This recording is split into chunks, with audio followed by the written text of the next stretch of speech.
નમસ્કાર, હું આકાશ સુખડિયા. તલોદમાં છેલ્લા 70 વર્ષથી જનતા સ્વીટ માર્ટ નામની મારી પેઢી ચાલે છે. અમે અહીંયા આગળ દર ઉત્તરાયણમાં ફાફડા, જલેબી, ઊંધિયું, ચોરાફળી, કચોરી, સમોસા, ખમણ આ બધું વેપાર કરીએ છીએ.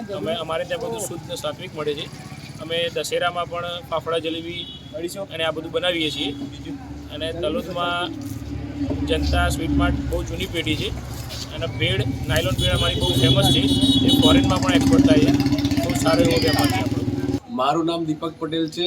હું જનતા સ્વીટનો રેગ્યુલર કસ્ટમર છું. અહીંયા ઊંધિયું અને જલેબી પણ સારું મળે છે. અહીંયા સ્વીટ આઇટમ પણ ચોખ્ખાઈ અને ઘીવાળી અને તેલવાળી પણ સાફ સુથરી મળે છે. અને અહીંયાનો સ્ટાફ એકદમ સુંદર છે અને જવાબ સારી રીતે આપે છે અને ઓનર પણ એકદમ વ્યवस्थित છે. आपका नाम? पिंटू गोस्वामी। ये टेंट कितने साल से लगाते हैं? 70 सालों से चली आ रही है। क्या क्या रखते हो? स्वीट, नमकीन, लस्सी, आइसक्रीम, फरसान में सभी आइटम है अपने पास। और ये उत्तरायण पे उत्तरायण पे फाफड़ा, जलेबी, चोराफली, ऊंधियो, चिक्की, स्वीट, कौन सा तेल में बनाते हैं? सिंग तेल।